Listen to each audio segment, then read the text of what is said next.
Okay, welcome back to members of 121 Community Church in Grapevine, Texas, and our ongoing study in the Identity of the New Testament Text by W.N. Pickering. We're going to conclude chapter 4, pages 71 to 89, and it will conclude Pickering's reaction and evaluation toward the Westcott and Hort critical theory. This lesson is all about Hort's critical theory that interpolation took place in Antioch, and Pickering's view that it did not take place. There was no text addition, text revision done in Antioch. That is Pickering's position. He challenges Hort, and we'll pick up in block 1, considering interpolation. Shorter reading as preferred. Hort posited that the shorter reading is to be preferred because there was corruption by interpolation at Antioch, but scribes possessed a critical attitude and did not necessarily err in this way. Corruption by interpolation. A.C. Clarke of Oxford University, in his work Descent of Manuscripts, said that scribes had a tendency toward omission, not interpolation. They shortened or edited text, but they didn't usually add to text. Omission or interpolation. Burgon supports the tendency toward omission position also. Kirkpatrick says that the longer readings are actually preferable to the shorter readings. Caldwell, in his work on scribal habits, said that generalizations about scribal habits should not be made at all, period. Scribal habits. Each scribe had a personal coefficient of frequency of mistakes, and each had his own way of copying, either letter by letter or sometimes syllable by syllable. Method of copying. Scribes had inclinations toward error, not dogmatic agendas, however. Loss of position was the most frequent error where text gets left out.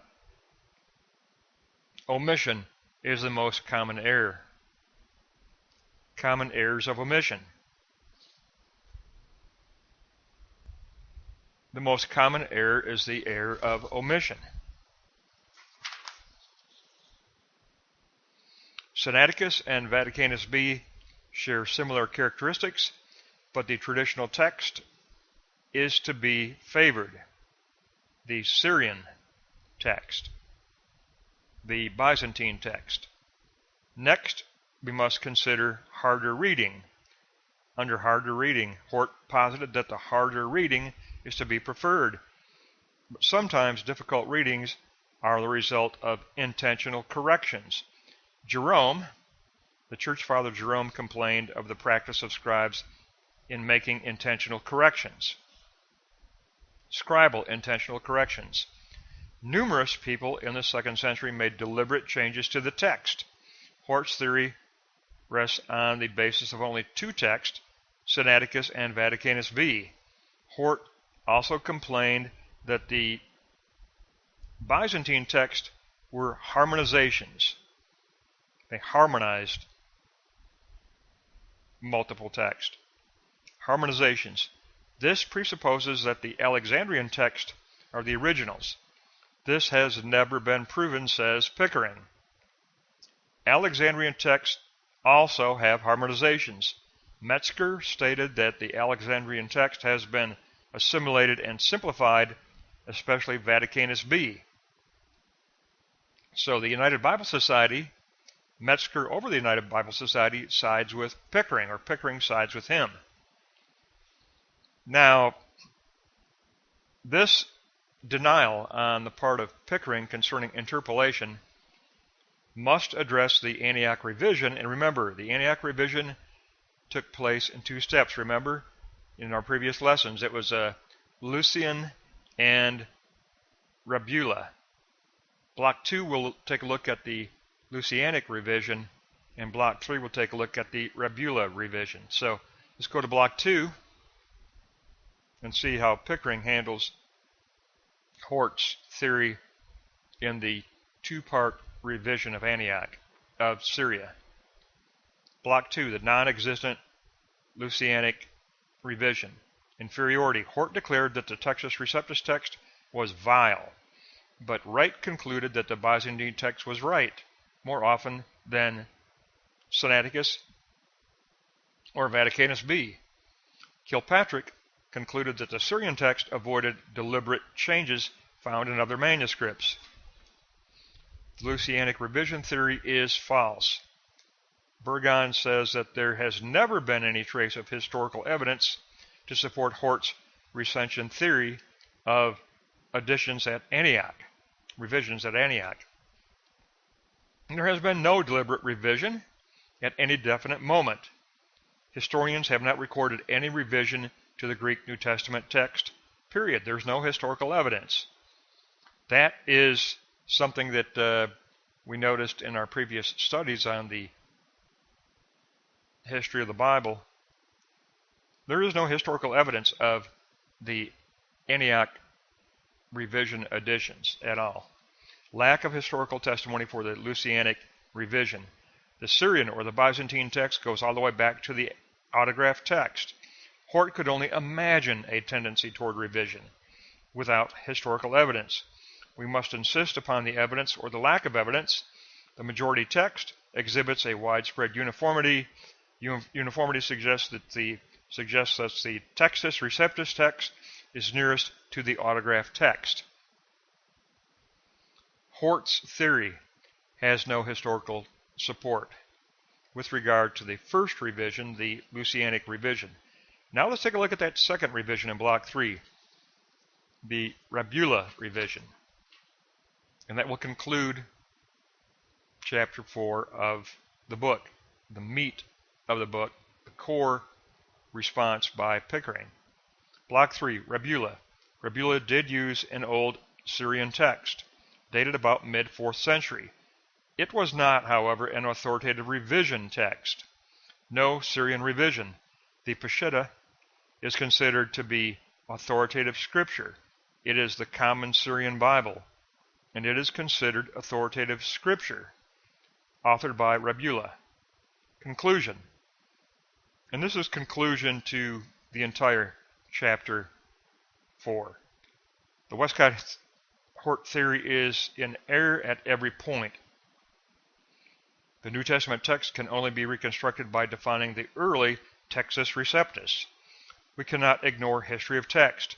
Hort's textual history is unacceptable or non-existent. What does the textual historical evidence tell us? In Chapter 5, we shall be examining textual historical evidence. But the key point of Chapter 4 is that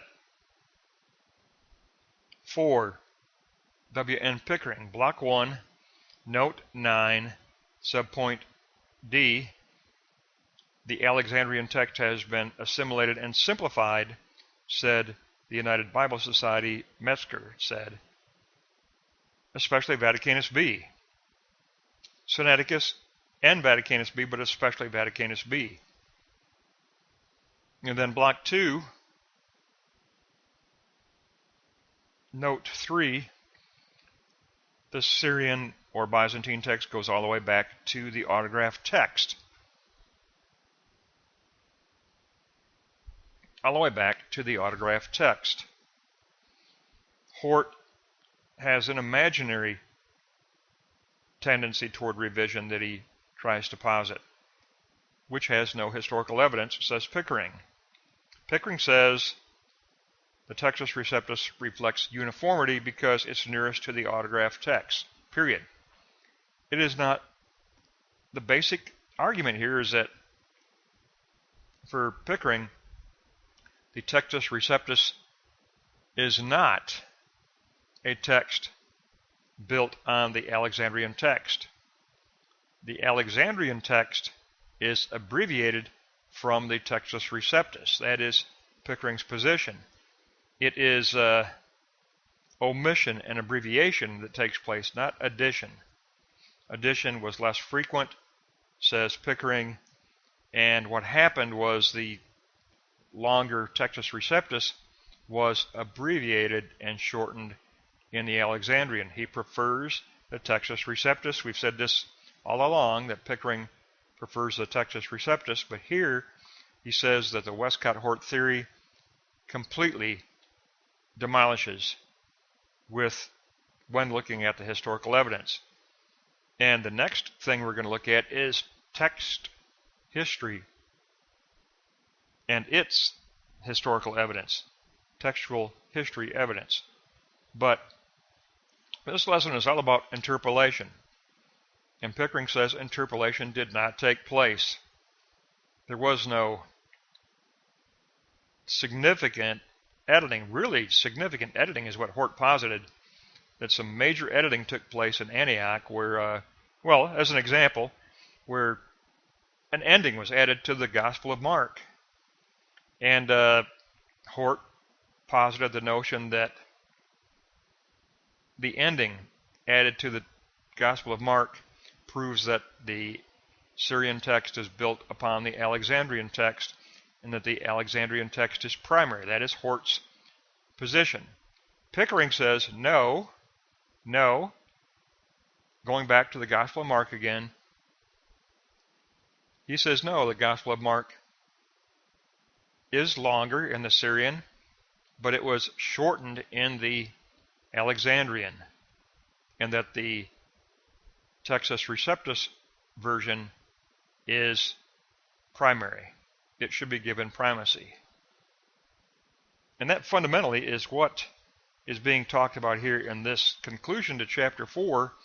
It's the what Pickering would call the error of positing interpolation, or the Antioch addition theory. The interpolation means adding to the text. In other words, the Antioch addition theory that Hort posited. Pickering says it has absolutely no historical evidence. There's no historical record of this kind of a revision taking place in 2 steps through Lucian and then Rabula. And that the common Syrian Bible is accepted as authoritative scripture, not revised document, but authoritative scripture. The Syrian text is to take primacy for Pickering. The Alexandrian is secondary for Pickering. The exact reverse of Hort.